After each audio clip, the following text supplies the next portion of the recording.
오늘 함께 나눌 말씀의 제목은 동행, 감사의 이유라는 제목을 가지고 말씀을 나누려고 합니다. 7월달 우리 새로운 설교 시리즈 주님은 나를 동행자로 부르셨습니다 라는 제목을 가지고 말씀을 나누려고 합니다. 우리 사랑하는 성도님들께서는요, 하나님과 동행하는 삶을 살아가고 계십니까? 아멘이시죠? 만약 그렇다면 여러분은 그 사실을 어떻게 알고 계십니까? 무엇을 기준으로 여러분이 하나님과 동행하고 있다고 생각하십니까? 무언가 내가 사랑받는 느낌이 들어서? 주일만 되면 교회 빠지지 않고 나오니까? 아니면 내 인생이 비교적 평탄해서 그렇습니까? 아니면 마음속에 하나님이 함께 하신다라는 그런 막연한 느낌이 있으셔서 그렇습니까?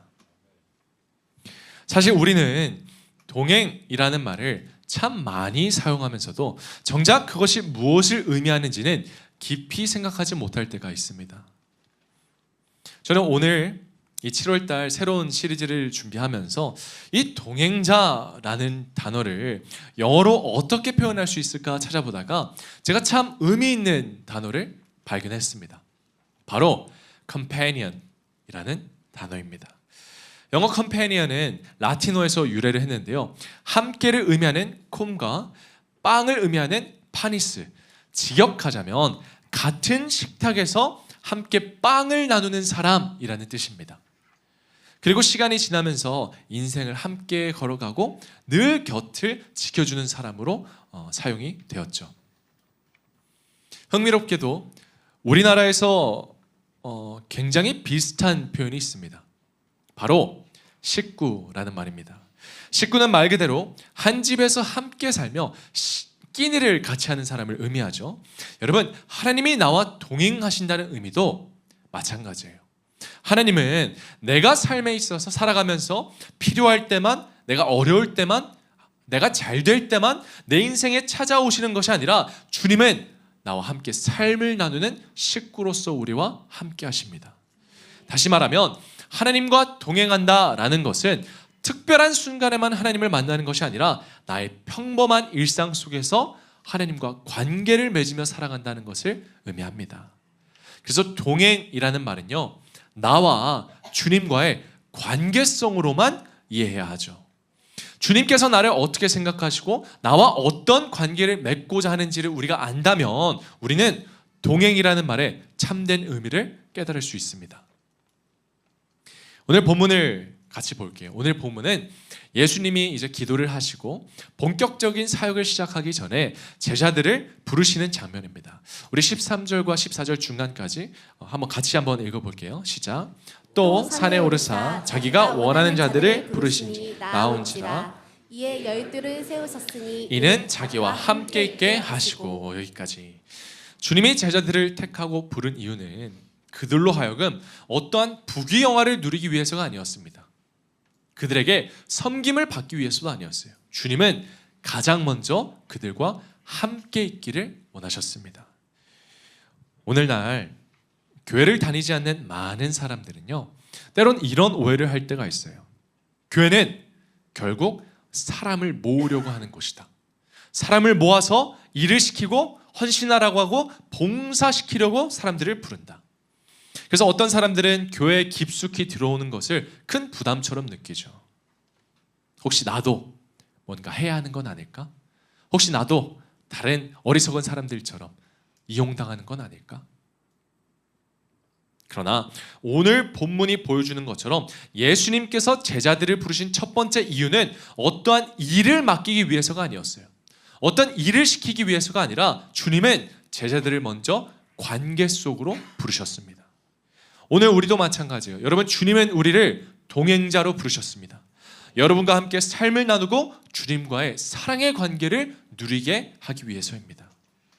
그런 의미에서 오늘은 참 특별한 주일이에요. 물론 모든 예배가 특별하지만 오늘 우리는 맥주감사절을 맞아 교회 비전 주일로 감사 예배를 드리고 있습니다. 그런데 우리가 가장 먼저 감사해야 할 것은 하나님께서 우리에게 무엇을 주셨느냐가 아닙니다. 나에게 얼마나 큰 은혜를 베풀어 주셨느냐도 아니에요. 우리가 먼저 감사할 것은 하나님께서 나를 주님의 동행자로 부르셨다는 사실입니다. 왜냐하면 모든 비전은 결국 그 부르심에서부터 시작하거든요. 그래서 오늘 말씀을 통해서 왜 하나님과의 동행이 감사의 이유가 되는지 두 가지를 나누려고 합니다. 먼저 그 첫 번째, 우리는 나를 원하시는 주님께 감사해야 합니다. 나를 원하시는 주님께 감사하라. 오늘 본문 13절 말씀 우리 같이 한 번만 다시 읽어볼게요. 시작. 또 산에 오르사 자기가 원하는 자들을 부르시니 나아온지라. 아멘. 여러분, 오늘 주님은 제자들을 부를 때 능력 있는 사람을 부르지 않으셨어요. 실력이 있거나 돈이 많거나 인기가 있거나 외모적으로 좀 뛰어난 사람을 부르신 것이 아니라 주님이 원하는 자들을 부르셨습니다. 여러분 혹시 이 단어 들어보신 적 있습니까? 뭐냐면 상견례 프리패스상이라는 단어를 들어보신 적 있으세요? 딱 봐도 반듯하게 생기고 책임감이 있어 보이고 외모도 훈훈해서 이제 결혼 전에 상견례를 할 때 양가 부모님에게 좋은 인상, 그러니까 뭐 별 물어보지 않아도 아 얘는 됐다라고 하는 게 바로 상견례 프리패스상입니다. 그런데 요새 인터넷을 보면 재밌는 표현이 있어요. 상견례 프리패스상 말고 그 반대의 표현도 있다고 해요. 뭐냐면 상견례 문전박대상입니다. 여러분 혹시 들어보셨어요? 첫인상이 너무 강하거나 세 보여가지고 당장 쫓겨날 것 같은 사람을 말합니다. 그리고 뭔가 이제 며느리의 경우 집안에 들어와서 시어머니와 뭔가 기싸움을 할 것 같은, 예를 들어서 이런 거예요. 시어머니가 김치를 담궈주면 며느리가 와가지고 어머니 오빠는 제 김치가 더 맛있대요. 이런 기싸움을 할 것 같은 그런 상을 문전박대상이라고 한다고 합니다. 참 웃기죠? 우리 결혼 정년기 자녀를 둔 우리 부모님들은 아마 상견례 프리패스상을 찾고 계실지도 모르겠습니다. 그런데 이런 말이 유행하는 이유가 뭐죠? 단순히 웃겨서만은 아니에요. 그 안에는 우리가 사람을 볼 때 얼마나 쉽게 조건과 이미지로 판단하는지가 담겨 있죠. 첫인상이 어떻고 뭐 분위기가 어떻고 부모님이 보시기에 사랑받을 상인지 책임감이 있어 보이는지 막 그런 거를 보죠. 왜냐하면 우리는 누군가를 볼 때 그 사람 자체보다 내가 가진 기준이나 어떠한 세상적인 기준에 맞는 사람인지부터 보려고 하기 때문입니다. 취업을 준비할 때도 그래요. 회사마다 원하는 인재상이 있습니다. 우리는 그 기준에 맞추기 위해서 스펙을 쌓고 자기소개서를 쓰고 면접을 준비합니다. 세상은 늘 원하는 상을 만들어 놓고 그 기준에 맞는 사람을 찾곤 합니다. 그런데 여러분, 주님은 원하시는 상이 아니라 원하시는 사람을 부르셨습니다. 그리고 그 이유에 대해서 성경은 이렇게 말을 해요. 하나님께서 이스라엘을 택하시면서 하셨던 말씀입니다. 신명기 7장 7절부터 8절인데 길지만 한 목소리로 같이 읽어볼게요. 시작. 여호와께서 너희를 기뻐하시고 너희를 택하심은 너희가 다른 민족보다 수요가 많기 때문이 아니니라. 너희는 오히려 모든 민족 중에 가장 적으니라. 여호와께서 다만 너희를 사랑하심으로 말미암아 또는 너희 조상들에게 하신 맹세를 지키며 하심으로 말미암아 자기의 권능의 손으로 너희를 인도하여 내시되 너희를 그 종 되었던 집에서 애굽왕 바로의 손에서 속량하셨나니. 아멘. 여러분, 우리는 특별해서 선택받은 것이 아닙니다. 내가 하나님이 원하시는 상에 맞아서 선택받은 것도 아니에요. 내가 잘나서도 아니고 그 반대로 내가 못나서 불쌍하다고 선택받은 것도 아닙니다. 주님은 나를 사랑하시기에 선택하셨습니다. 나를 원하시기에 선택하셨어요. 그래서 부르심은 나의 자격이나 조건이 아니라 하나님의 주권적인 사랑의 결과입니다. 우린 이걸 바로 은혜라고 부르죠. 그리고 이 은혜에 감사하는 거예요. 나를 있는 그대로 원하시고 나와 함께하기를 원해 주셨기 때문입니다. 그럼에도 불구하고 여전히 많은 사람들이 질문합니다. 도대체 하나님은 왜 나를 원하실까? 아무것도 아닌 나를 왜 부르시고 나를 조건 없이 사랑하시는가? 여러분, 맞아요. 인간적으로 생각해 보면 쉽게 납득되지 않습니다.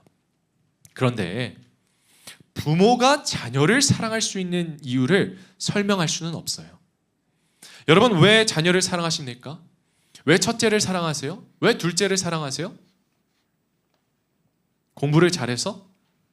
여러분 말 잘 들어서? 더럽게 안 듣잖아요. 자녀들이 뭐 열심히 밖에 나가가지고 열심히 일해가지고 여러분들의 살림살이에 가정에 도움이 돼서 사랑하십니까? 아닙니다. 자녀이기 때문이죠. 사랑은 계산으로 설명되는 것이 아니라 관계 때문에 받아들이는 거예요. 하나님의 사랑도 그렇습니다. 우리는 자꾸만 이유를 찾으려고 해요. 왜 나를 사랑하시는지 확신을 얻으려고 합니다. 그런데 여러분, 저는 여러분의 관점을 바꾸셨으면 좋겠어요. 말이 안 되니까 은혜인 거예요. 이해가 안 되니까 믿음인 거예요. 저는 오히려 말이 됐다면 하나님을 믿지 않았을 것 같습니다. 역시 하나님도 결국 세상이 만든 신과 똑같구나. 나에게 뭔가 가치가 있으니까, 나에게 뭔가 바라는 게 있으니까, 내가 쓸모가 있으니까 부르시는구나. 만약 그 말이 사실이라면 이건 은혜가 아니라 거래일 뿐입니다. 하지만 성경은 그렇게 말씀하지 않으세요. 로마서 5장 8절에 이렇게 기록되어 있습니다. 제가 읽어드릴게요. 우리가 아직 죄인 되었을 때 그리스도께서 우리를 위하여 죽으심으로 하나님께서 우리에 대한 자기의 사랑을 확증하셨느니라. 아멘. 우리가 사랑받을 만했을 때도 아니고 우리가 가치가 있어서도 아니에요. 주님은 우리가 아직 죄인 되었을 때 먼저 사랑하셨습니다.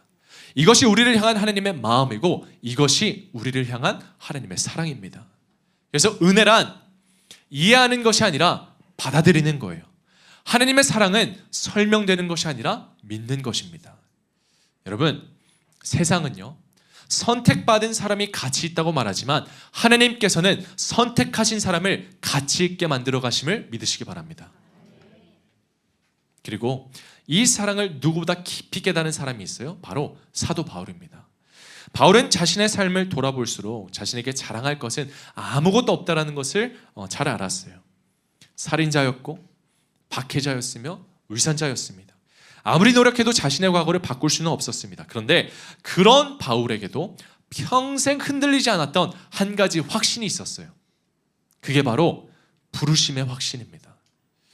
바울이 편지를 쓸 때마다 자신을 늘 어떻게 소개하냐면 이렇게 소개를 해요. 로마서 1장 1절을 보니까 예수 그리스도의 종 바울은 사도로 부르심을 받아. 그리고 고린도전서를 볼게요. 하나님의 뜻을 따라 그리스도 예수의 사도로 부르심을 받은 바울은 이 부르심의 확신에 있어서 절대로 흔들리지 않았습니다. 그리고 바울은 자신을 소개할 때마다 자신의 학벌이나 자신의 업적이나 자신의 헌신을 말하지 않았어요. 바울이 가장 먼저 말한 것은 오직 하나님의 부르심이었습니다. 왜냐하면 은혜 아니면 살아갈 수 없음을 너무나도 잘 알고 있었기 때문이에요. 그래서 바울은 이렇게 고백을 합니다. 고린도전서 15장 9절부터 10절인데 우리 한 목소리로 한번 크게 읽어보겠습니다. 시작. 나는 사도 중에 가장 작은 자라. 나는 하나님의 교회를 박해하였으므로 사도라 칭함받기를 감당하지 못할 자니라. 그러나 내가 나 된 것은 하나님의 은혜로 된 것이니 내게 주신 그의 은혜가 헛되지 아니하여 내가 모든 사도보다 더 많은 수고하였으나 내가 한 것이 아니요 오직 나와 함께 하신 하나님의 은혜로라. 아멘. 네, 여러분 여기서 한 가지를 주목하세요. 바울은 나에게 주신 하나님의 은혜라고만 말하지 않습니다. 바울은 나와 함께 하신 하나님의 은혜라고 말을 합니다. 그렇습니다. 하나님의 은혜는 한순간 받고 끝나는 일회성이 아니에요. 평생을 함께하는 은혜입니다. 사랑하는 덕금 가족 여러분, 하나님은 우리를 부르신 그날부터 지금까지 기쁠 때도 슬플 때도 내가 넘어질 때도 내가 포기하고 싶을 때도 내가 실패할 때도 늘 함께 하시는 하나님이십니다. 그러니 여러분이 신앙생활을 하면서 흔들릴 때 하나님이 나를 사랑하시는가 불안할 때 내가 잘하고 있는가 두려움이 들 때 여러분이 가장 먼저 확인해야 하는 것은 내가 하나님을 얼마나 사랑하느냐가 아닙니다. 하나님이 나를 얼마나 사랑하셨는지를 기억하시기 바랍니다. 왜냐하면 내 사랑은 흔들릴 수 있지만 하나님의 사랑은 결코 흔들리지 않기 때문입니다. 요한일서 4장을 읽어볼게요. 10절에 보니까 이렇게 나와 있어요. 사랑은 여기 있으니 우리가 하나님을 사랑한 것이 아니요 하나님이 우리를 사랑하사 우리 죄를 속하기 위하여 화목제물로 그 아들을 보내셨습니다. 우리가 사랑하면 그가 먼저 우리를 사랑하셨습니다. 아멘. 여러분, 하나님은 여러분이 하나님을 사랑하시기 전에 이미 사랑하셨어요. 독생자 예수 그리스도를 내어주실 만큼 우리를 사랑하셨습니다.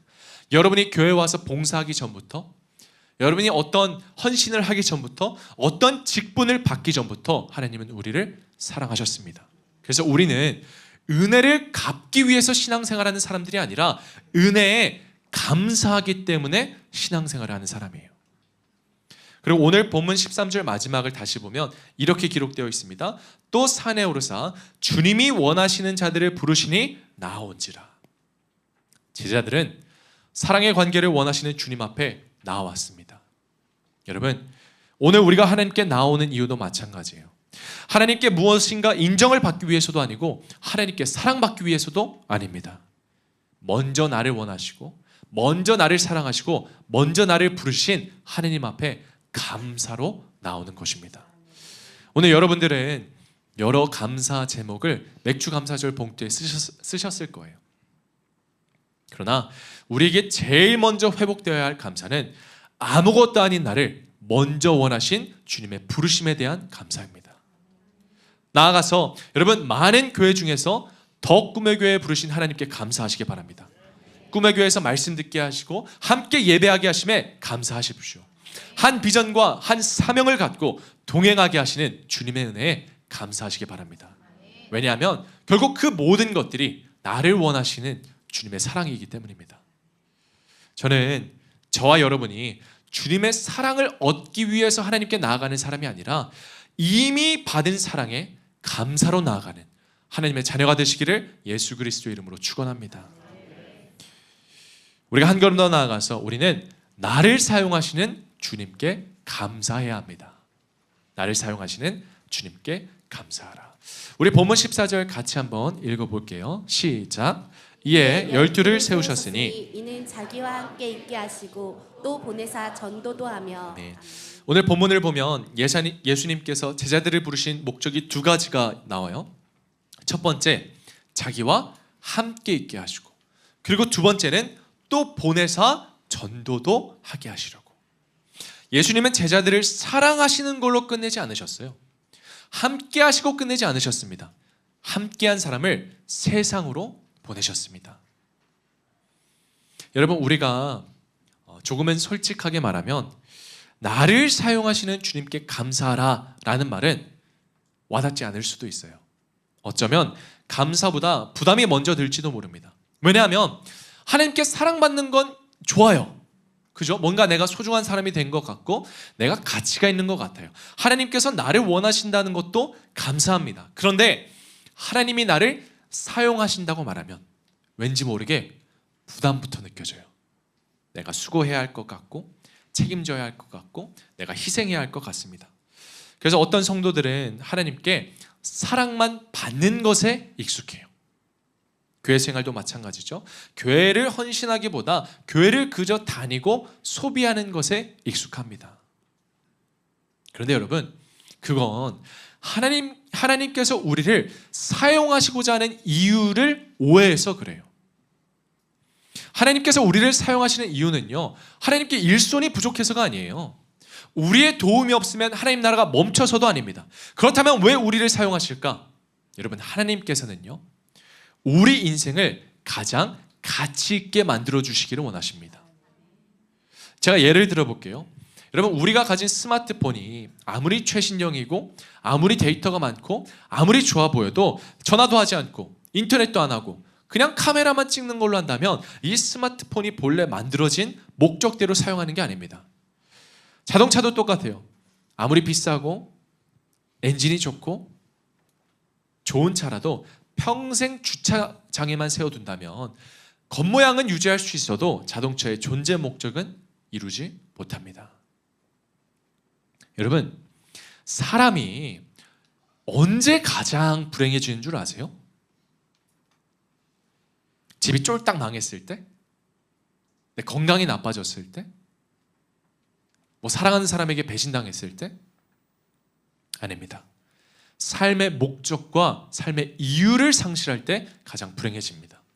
심리학과 상담학에서도 삶의 의미를 잃는 것이 사람을 가장 깊은 절망으로 이끈다라고 말을 합니다. 그래서 하나님께서는요, 우리를 써먹으려고, 우리를 부려먹으려고 부르시는 게 아니라 우리 삶의 존재 이유와 존재 목적을 알려주시기 위해서 우리를 사용하시는 거예요. 성경은 이렇게 말합니다. 에베소서 2장 10절 같이 한번 읽어볼게요. 시작. 우리는 그가 만드신 바라 그리스도 예수 안에서 선한 일을 위하여 지으심 받은 자니 이 일은 하나님이 전에 예비하사 우리로 그 가운데서 가운데서 행하게 하려 하려 하심이니라. 하심이니라. 아멘. 여기서 말한 선한 일은 단순히 착하게 사는 것을 말하지 않아요. 도덕적이고 윤리적인 사람이 되라는 것이 아닙니다. 선한 일이란 주님을 위한 모든 일, 하나님의 영광을 드러내고 하나님께서 내 삶을 통해 이루시고자 하는 하나님의 뜻을 의미합니다. 그래서 구약 성경을 보면 우리를 만드신 하나님께서 우리를 향해 우리 존재 목적에 대해서 이렇게 말씀을 하세요. 이사야서 43장 21절을 보니까 이 백성은 내가 나를 위하여 지었나니 나를 찬송하게 하려 함이니라. 아멘. 여러분, 우리는 우연히 태어난 사람들이 아닙니다. 어쩔 수 없이 태어났기 때문에 살아가는 사람도 아니에요. 우리는 하나님의 영광을 위해 지음받았습니다. 그래서 예수님을 구주로 영접하는 순간 우리 삶의 목적이 달라지는 거예요. 이전에는 일생이 목적이었습니다. 그러나 이제는 영생을 목적으로 살아갑니다. 이전에는 사라질 육적인 가치들에 내가 어떻게 하면 가질 수 있을까를 집착했지만 이제는 영원히 남을 영적인 가치를 소유하며 살아가게 됩니다. 이전에는 이 땅과 이 나라만 바라보며 살았지만 이제는 영원하신 하나님 나라를 바라보며 살아가게 됩니다. 그러면 하나님 나라를 위해 살아가게 된다는 건 무엇일까요? 목사가 되는 걸 의미할까요? 선교사가 되는 걸까요? 교회에 와서 봉사하는 걸까요? 아닙니다. 왜냐하면 하나님의 영광은 특별한 직업과 특별한 장소에서만 드러나는 게 아니라 늘 주님과 동행하며 살아가는 우리들의 일상에서 나타나기 때문입니다. 그래서 여러분의 직장이 중요한 거예요. 여러분의 가정과 여러분의 학교와 여러분의 사업장이 중요한 이유가 바로 여기에 있습니다. 하나님은 그 일상에서 하나님의 영광을 드러내시기를 원하세요. 그리고 바로 그곳에서 우리는 늘 말씀으로 살아가려고 애를 써야 합니다. 내 감정보다 말씀을 선택하고 내가 손해를 보더라도 주님 앞에 정직함을 선택해야 합니다. 내 자존심보다 어떻게 하면 하나님의 사랑을 흘려보낼 수 있을까를 고민하고 내 생각보다 하나님의 마음을 선택하고 내 편안한 신앙생활보다 하나님을 위한 교회를 선택해야 합니다. 그리고 그거 아세요? 하나님은 그렇게 일상 속에서 고군분투하며 살아가는 우리들을 그냥 내버려 두지 않으세요. 본문 15절을 볼게요. 이렇게 기록되어 있습니다. 귀신을 내쫓는 권능도 가지게 하려 하심이로라. 아멘. 여러분, 주님은 제자들을 그냥 보내신 것이 아니라 권능도 함께 주셨습니다. 이게 너무나도 중요해요. 주님은 능력 있는 사람을 사용하는 게 아니라 사용하기로 하신 사람에게 능력을 더하여 주십니다. 그래서 여러분 꼭 기억하세요. 하나님의 부르심에는 언제나 하나님의 공급하심이 함께합니다. 하나님이 주신 사명에는 언제나 하나님의 능력이 함께 따라옵니다. 사랑하는 우리 덕금 가족 여러분, 만약 하나님이 여러분을 사용하시고자 한다면 그건 여러분의 삶의 목적과 이유를 깨닫게 하시기 위함입니다. 그러니 주님이 부르신다면 여러분 기쁨으로 순종하십시오. 감사로 순종하시기 바랍니다. 바로 그때 나를 향한 주님의 뜻과 내 삶의 가치와 목적과 이유를 깨닫게 되고 하나님이 하시는 놀라운 능력을 경험하게 될 줄 여러분 믿으시기 바랍니다. 말씀을 맺을게요. 오늘 맥주 감사절을 교회 비전 주일로 준비하면서 우리 교회 지난 시간을 참 많이 돌아봤어요. 감사 제목이 정말 많더라고요. 그런데 그 모든 여러 개의 감사 제목을 하나로 묶는다면 저는 바로 이거였어요. 뭐냐면 하나님께서 우리 교회를 사용하셨다입니다. 여러분, 우리 덕금의 교회는 시작부터 사람의 힘과 능력으로 세워진 교회가 아니에요. 하나님께서 친히 계획하시고 친히 세우시고 친히 일하신 교회입니다. 솔직히 저는 개척을 시작할 때 정말 자신이 없었어요.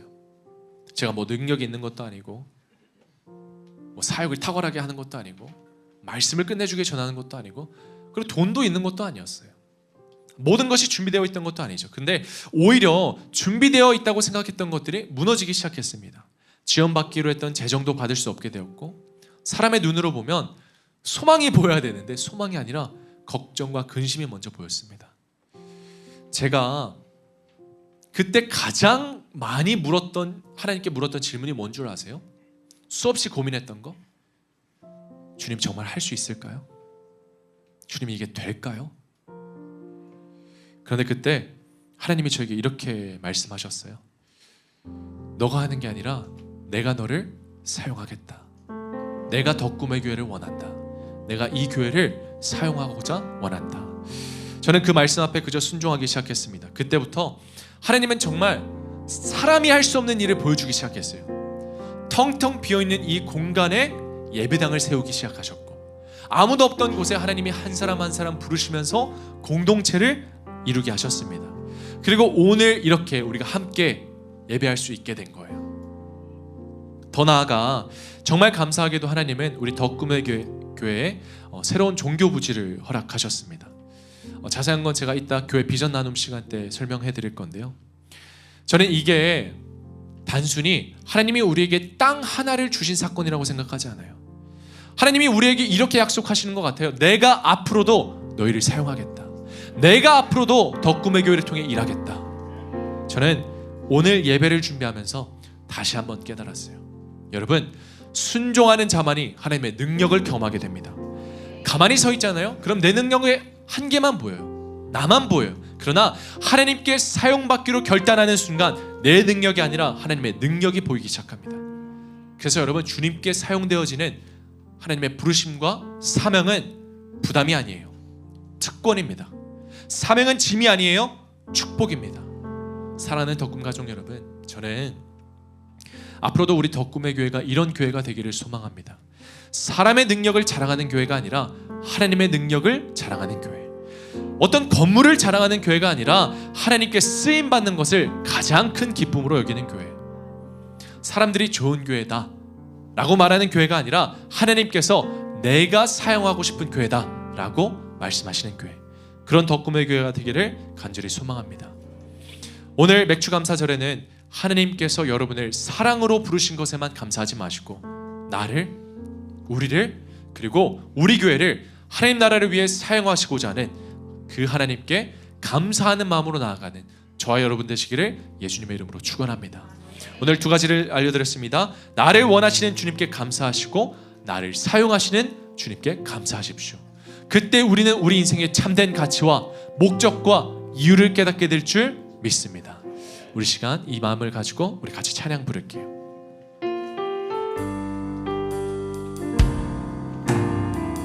내가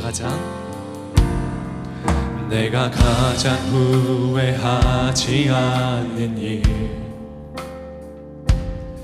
예수를 따르는 일,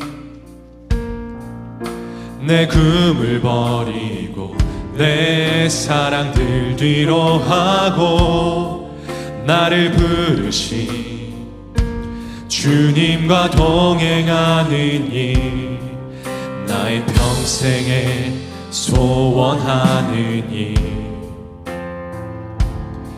예수를 닮아가는 일,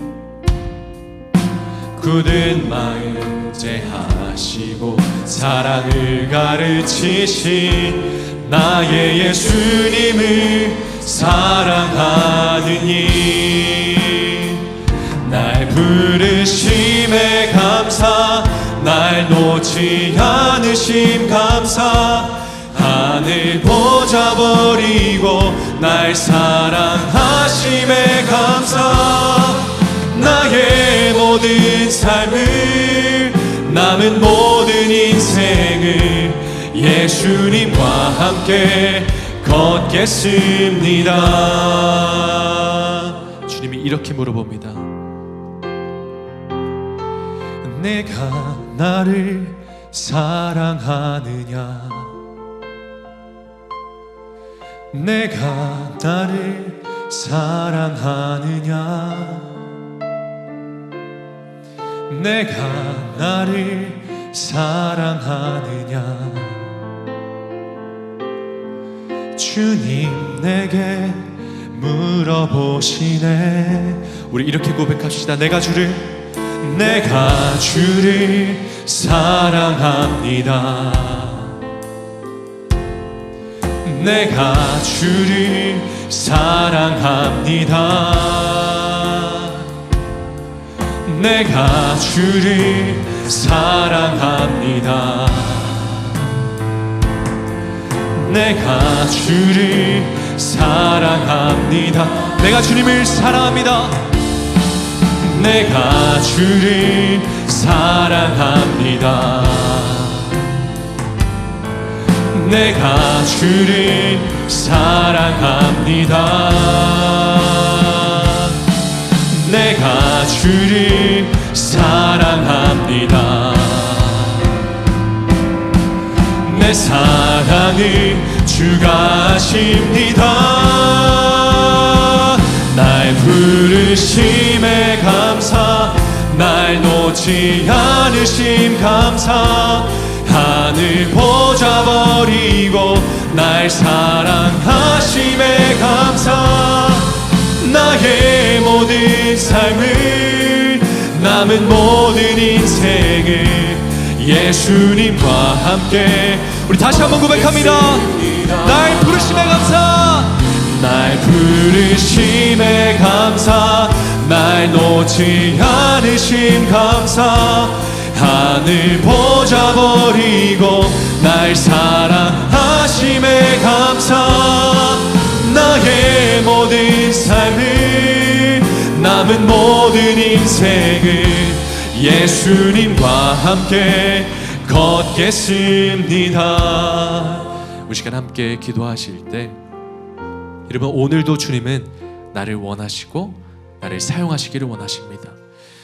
그러나 그 모든 것은 주님이 나를 사랑하기 때문입니다. 그러니 우리가 나를 사랑하시는 그 주님 앞에 나도 주님을 사랑한다고 주님 내가 주님의 그 사랑 앞에 감사로 나아가며 순종으로 나아가며 기쁨으로 나아가겠다고 오직 주님을 위하여 사랑하겠다고 우리 시간 이 믿음의 결단을 가지고 우리 사랑의 고백을 가지고 우리 주님 앞에 함께 통성으로 기도하시며 나아가겠습니다. 기도합니다.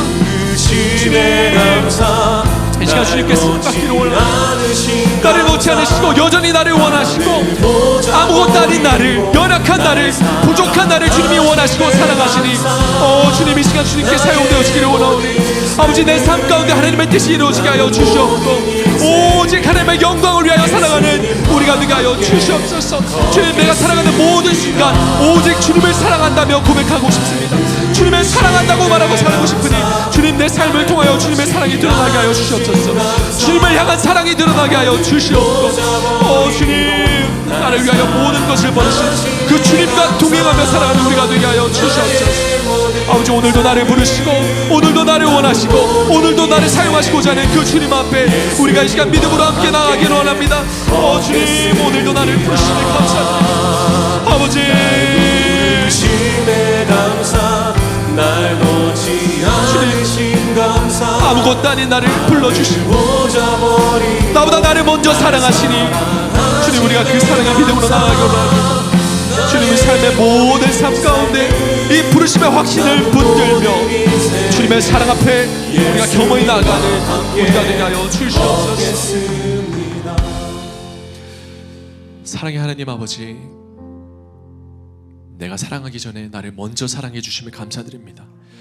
아무것도 아닌 나를 아무 조건 없이 아무런 자격이 없는 나를 원하심에 감사드립니다. 주님 그리고 그런 나를 원하시고 또 사용하시기를 원하시니 주님 내 인생을 주님이 원하시는 만큼 사용하여 주시옵소서. 하나님의 영광을 위하여 하나님의 뜻을 위하여 사용하게 하여 주시옵소서. 그리고 그 모든 순간 내 삶의 참된 목적과 이유와 가치를 오직 하나님의 사랑 안에서 발견하게 하여 주시옵고 그 사랑 앞에 우리가 기쁨으로 순종하며 감사로 순종하며 믿음으로 나아가는 우리 모두가 되게 하여 주시옵소서. 오늘도 나를 원하시고 부르시는 그 주님 앞에 우리가 함께 나아가기를 원하오니 주님 우리의 마음을 받아 주시옵소서. 감사드리며 이 모든 것, 우리의 모든 것 되시는 우리 주 예수 그리스도의 이름으로 기도드립니다. 아멘.